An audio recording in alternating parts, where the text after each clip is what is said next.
السلام علیکم ناظرین، حامد خان المشرقی حاضر ہے۔ ناظرین، مجھ سے بار بار پوچھا جاتا ہے کہ میں فی الحال کرنٹ افیئرز کے اوپر ویڈیوز یا اس پہ ولاگ کیوں نہیں کر رہا۔ تو میں یہ سمجھتا ہوں کہ میں بہت جس کو کہتے ہیں صورتحال کو دیکھتا ہوں، تھوڑا پریشان بھی ہوں، تھوڑا سا اس کا جائزہ لے رہا ہوں،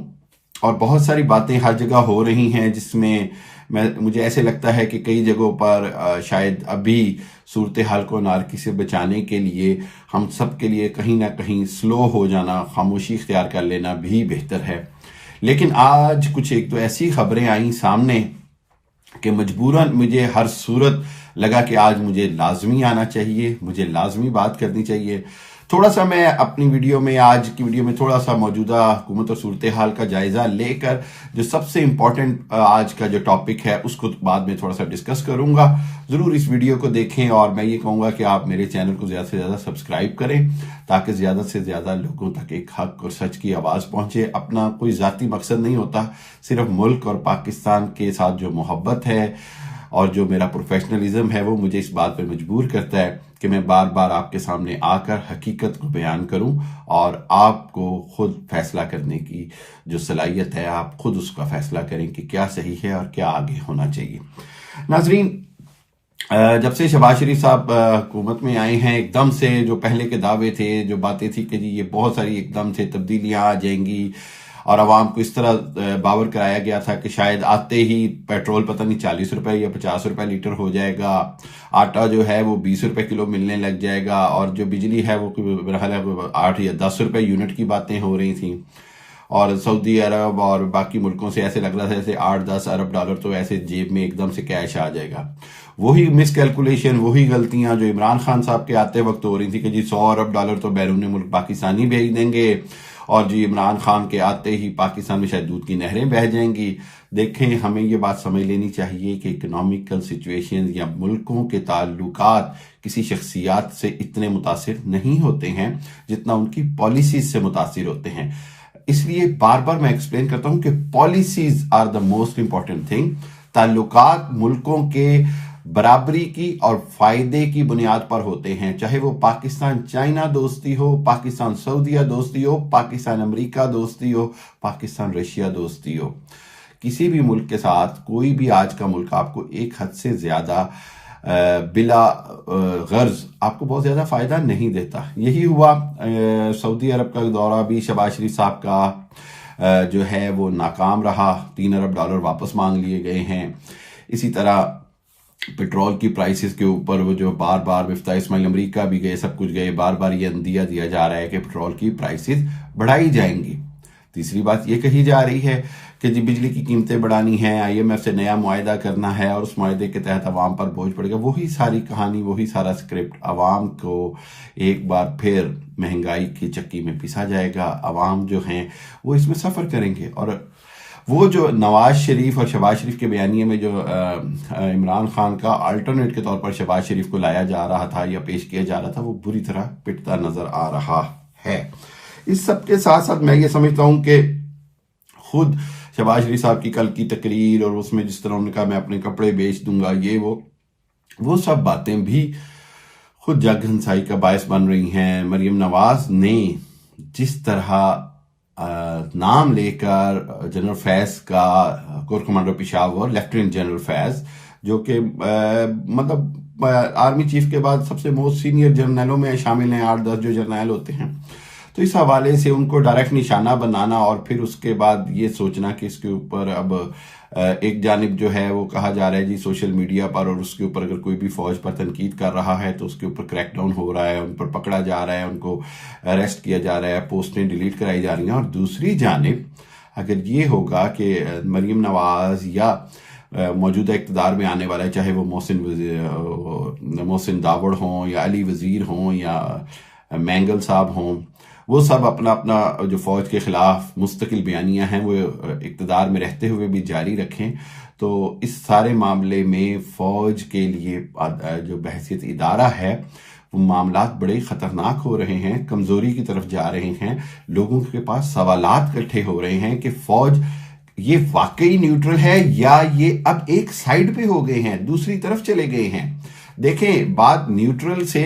بار بار جو عمران خان یا دوسرے جنرل حمید گل کی یا دوسری ویڈیوز دکھا کے یہ کہا جا رہا ہے کہ جی نیوٹرل از ڈیڈ اور animal, that is not the question. میں یہ سمجھتا ہوں کہ ابھی تک کی صورتحال سے فوج نیوٹرل نہیں بلکہ کسی ایک شخص کی خواہش کے تابع ہو کر کسی ایک پوزیشن کو لے رہی ہے جو کہ خطرناک صورتحال ہے. خود میری اطلاعات کے مطابق اور میرے معلومات کے مطابق اور انالیسس کے مطابق خود فوج کے اندر سخت تحفظات ہیں. کبھی باتیں آ رہی ہیں کہ کچھ جنرل جو ہیں وہ استعفے دینے کو تیار ہیں، کچھ کا اختلاف ہے، کچھ بات نہیں کر رہے ہیں، کور کمانڈر کانفرنسز کی باتیں ہو رہی ہیں اور دوسری باتیں ہو رہی ہیں. تو اس حوالے سے یہ نہیں کہ فوج نیوٹرل ہے. اس طرح کے اقدامات جس میں مریم نواز شریف اور پاکستان دشمن باتیں کی جائیں گی اور ان کے اوپر خاموشی اختیار کی جائے گی تو نیوٹرل کا تاثر ہٹ کر وہ اس طرف چلا جائے گا کہ شاید فوج اب انتہائی طور پر یا ادارہ یا شخصیت کے طور پر انتہائی طور پر اینٹی عمران خان ہونے کی وجہ سے اب ان لوگوں کے ساتھ مل گئی ہے جنہوں نے خود 14 بار جنرل باجوہ صاحب کا نام لے کر ان کو برا بھلا کہا، جو کہ تضحیق تھی ادارے کی، شخصیت کی، پاکستان کی.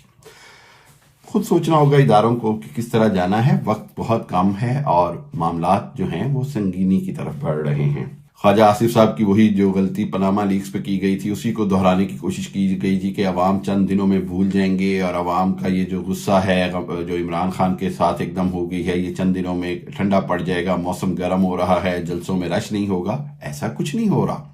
عمران خان اپنی پوری طاقت سے عوام کی طاقت کو استعمال کر رہے ہیں. اب جو مقتدر حلقے ہیں ان کو ہوش مندی اور دانش مندی سے کام لینا ہوگا، ورنہ آئندہ آنے والے دنوں میں عمران خان مزید صورتحال کو پریشان کن کریں گے ان سب کے لیے، کیونکہ عوام ان کے ساتھ کھڑی نظر آ رہی ہے. اور اس کی وجہ واضح طور پر یہ ہے، ایک عمران خان کا بیانیہ کہ غیر ملکی مداخلت اور سازش دونوں چیزیں ہوئی ہیں اور عوام اس کو کسی صورت قبول نہیں کرنا چاہ رہے. دوسرا، کسی بھی سطح پر عوام کو کوئی ریلیف نہیں ملا جس کا ان کو لالی پاپ دیا گیا تھا. تو اس حوالے سے یہ دیکھنا پڑے گا. ایک اور چیز جو میں یہ کہوں گا کہ بار بار جس طرح لانگ مارچ کی عمران خان بات کر رہے ہیں تو 20 لاکھ لوگ اگر کہہ رہے ہیں، میں کہتا ہوں کہ 10 لاکھ لوگ بھی آگے تو اسلام آباد یرغمال ہو جائے گا. اس وقت سے ڈریں اور اس وقت سے پہلے کوئی بڑا فیصلہ کرنا پڑے گا. انتخابات ہی واحد حل ہے. عوام کی طرف جائیں، آئین اور قانون کی بالادستی کی بات کریں. آئین اور قانون بالادست ہو جائے گا اور آپ کی پچھلی غلطیاں بھی معاف ہو سکتی ہیں. دانش مندانہ، غیر دانش مندانہ، انجانے میں یا جانتے ہوئے کسی بھی حالت میں اگر پاکستان کی ریاست کو نقصان پہنچا ہے یا پہنچایا گیا ہے یا آگے پہنچتا ہے تو یہ صورتحال بہت خطرناک ہوگی. اس کو اوائڈ کرنا ہوگا. جو ہو چکا، بہت ساری چیزیں انڈو نہیں ہو سکتی، اس پہ کوئی بحث نہیں. آگے کا سوچے. شخصیات اپنے ذاتیات سے بالا تر ہو کر، میں بار بار کہہ رہا ہوں، تمام اداروں کی شخصیات، تمام حکومتی پولیٹیکل پرسنالٹیز، چاہے وہ کراچی سے ہوں، بلوچستان سے ہوں، پنجاب سے ہوں، KPK سے ہوں، ادارے چاہے افواج پاکستان ہو، عدلیہ ہو یا حکومتی ادارے ہوں، بیوروکریسی ہو، سب کو اپنی ذاتیات سے آگے بڑھ کر سوچنا پڑے گا. کسی کو اگر اپنی ذاتیات کی وجہ سے کوئی ڈر، خوف، دھمکی ہے تو اس سے باہر آ جائیں. اگر آپ ملک کے لیے کچھ کر جائیں گے تو آپ یقین کریں آپ کی ذاتیات کی جو بھی کمزوریاں ہیں عوام اس سے پردہ پوشی کر لیں گے. عمران خان اس کی بڑی اگزامپل ہیں. ان کی ماضی کی کمزوریوں سے کوئی بھی ایسا شخص نہیں ہے جو آشنا نہیں ہے، لیکن چونکہ انہوں نے ایک سٹینڈ لیا ہے، لوگوں کو ان کی ماضی کی غلطیاں معاف کرنے کو تیار ہیں. اس لیے خدا را پاکستان کی بہتری کے لیے اپنی ذاتیات سے بڑھ کر اداروں کی سلامتی کے لیے اور ملک کی بقا اور سلامتی کے لیے فیصلے کیے جائیں.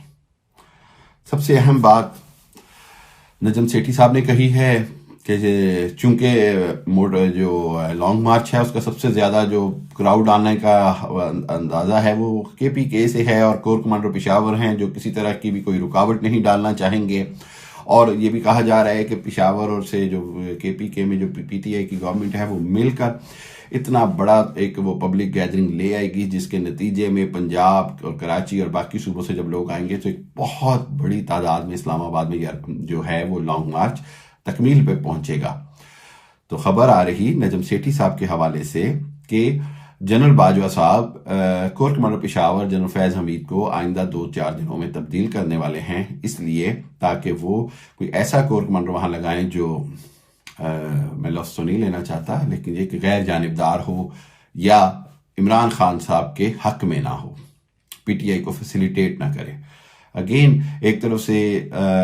میں یہ کہوں گا کہ ایسا کوئی بھی اقدام، میں نے ٹویٹ بھی کیا ہے، ایسا کوئی بھی اقدام موجودہ صورتحال میں جنرل فیض حمید کو کور کمانڈر سے ہٹانے کا خود فوج جیسے ادارے کے ڈسپلن کی انتہا کو چیک کرنے کے مترادف ہوگا۔ دیکھیں، فوج کا ڈسپلن، فوج کا جو منظم ادارہ ہے، اس کو کوئی بھی ذاتی طور پر ایسے بار بار اقدامات نہ کیے جائیں کہ وہ جو اندر کی جو اختلافات ہیں یا رائے سے اختلاف جو آرمی کی خوبصورتی ہے وہ عوامی سطح پر نظر آ جائے اور ادارے کے اندر خلفشار یا کمزوری یا انتشار کی کسی سازش جو دشمن کی سازش ہوگی اس میں کامیابی مل جائے۔ اس لیے میں نہیں سمجھتا کہ موجودہ صورتحال میں کسی بھی صورت جنرل باجوہ صاحب جو ہیں وہ کور کمانڈر پشاور جنرل فیض حمید کو وہاں سے چینج کریں گے، اور نہ ہی کرنا چاہیے۔ میرا پولیٹیکل انالیسس بھی یہ کہتا ہے، میرا as a strategic affairs analysis بھی یہی کہتا ہے، ڈیفنس افیئرز ایکسپرٹ کے حوالے سے بھی میں یہی کہوں گا کہ پلیز ایسا اقدام نہ کریں جس سے ملک کی بنیادی اساس کی کوئی کمزوری ظاہر ہو جائے۔ پاکستان بڑے مشکل وقت سے گزر رہا ہے، حکومت کو سمجھ نہیں آ رہی، پنجاب کے اندر بیوروکریسی کو سمجھ نہیں آ رہی کہ وزیر اعلیٰ کے طور پر شہباز شریف کو ماننا ہے نہیں ماننا ہے، احکامات ماننے ہیں نہیں ماننے ہیں، عدالتی جنگ چل پڑی ہے۔ 9-10 سال پہلے بھی شہباز شریف وزیر اعلیٰ پنجاب عدالتی جنگ کی وجہ سے ایک سٹے آرڈر کی بنا پر رہے، آج بھی وہی صورتحال ہے۔ ایسا سب کچھ ہونے کی وجہ سے ملک میں عوام کے اندر شدید بے چینی ہے، اور خدا نخواستہ کسی بھی قسم کے تشدد، خون خرابے یا انارکی کی صورت میں پاکستان کو ناقابل تلافی نقصان پہنچ سکتا ہے۔ میں کوئی ماضی کے حوالے نہیں دینا چاہتا، میں کوئی ماضی کے ان واقعات یا سانحات کے حوالہ نہیں دینا چاہتا، لیکن خدا را آپ نے خود اپنے ملک کی حفاظت کرنی ہے۔ اللہ نے آپ کو اگر صاحب اقتدار یا اس جگہ پر پہنچایا ہے جہاں آپ فیصلہ لینے کی صلاحیت اور اختیار رکھتے ہیں، تو پاکستان کے لیے بہتر فیصلہ کریں، پاکستان کے لیے بہتر سوچیں، تاکہ آئندہ آنے والی نسلیں آپ کو اچھے ناموں سے یاد کریں۔ آپ کا کردار پاکستان کے آئندہ کے مستقبل کا تعین کرے گا، اور وزارت عظمیٰ ہو، وزارت اعلیٰ ہو، چیف آف آرمی سٹاف ہوں، چیف جسٹس ہوں، چیف الیکشن کمشنر ہوں یا چیف سیکرٹری ہوں، جو بھی ہوں، آپ سب عارضی طور پر ہوتے ہیں۔ ملک نے ہمیشہ قائم رہنا ہوتا ہے۔ ملک کی بقا کے لیے فیصلے کریں، ذاتیات سے ہٹ جائیں، عمران خان ہو یا کوئی بھی ہو، کسی کو بھی اپنی ذاتیات کے فیصلے نہیں کرنے، بلکہ اپنی ذاتیات سے بالا تر ہو کر ملک کی بہتری اور سلامتی کے لیے فیصلے کریں۔ نہ تو جنرل فیض حمید کو ہٹانے کی کوشش کریں، نہ لانگ مارچ کو اس طرح روکنے کی کوشش کریں، شہباز شریف صاحب عوام کو ریلیف دینے کی کوشش کریں، اور جلد از جلد عوامی مینڈیٹ حاصل کر کے عوام کی طاقت سے جو بھی اقتدار میں آتا ہے، چاہے پی ڈی ایم آتی ہے، اس کو اقتدار حوالے ہونا چاہیے، تاکہ ملک میں جو جمہوری نظام ہے وہ دوبارہ صحیح طریقے سے پٹری پر رہے۔ کیوں؟ اگر ملک میں جمہوری نظام نہ رہا یا اگر کچھ ایسی انارکی ہوگی تو دشمن تو کامیاب ہوگا ہی، مگر آپ کی داستان تک نہ ہوگی داستانوں میں۔ اللہ تعالیٰ پاکستان کی حفاظت کرے، اللہ تعالیٰ پاکستان کے عوام کی حفاظت کرے۔ پاکستان میں 22 کروڑ پاکستانی اور بیرون ملک رہنے والے 1 کروڑ کے قریب پاکستانی سب اس وقت شدید اضطراب کا شکار ہیں، پولیٹیکل ڈی اسٹیبلائزیشن اور انسرٹینٹی کی وجہ سے۔ جو بھی خبریں آتی ہیں، کچھ دعا کر رہے ہیں کہ کچھ اچھی خبریں آنی شروع ہو جائیں، تاکہ ملک میں عوام پھیلی ہوئی بے چینی سے عوام کو نجات حاصل ہو۔ اپنا خیال رکھیے گا، میرا چینل ضرور سبسکرائب کریں اور میری حوصلہ افزائی کریں۔ تھینک یو ویری مچ، اللہ حافظ۔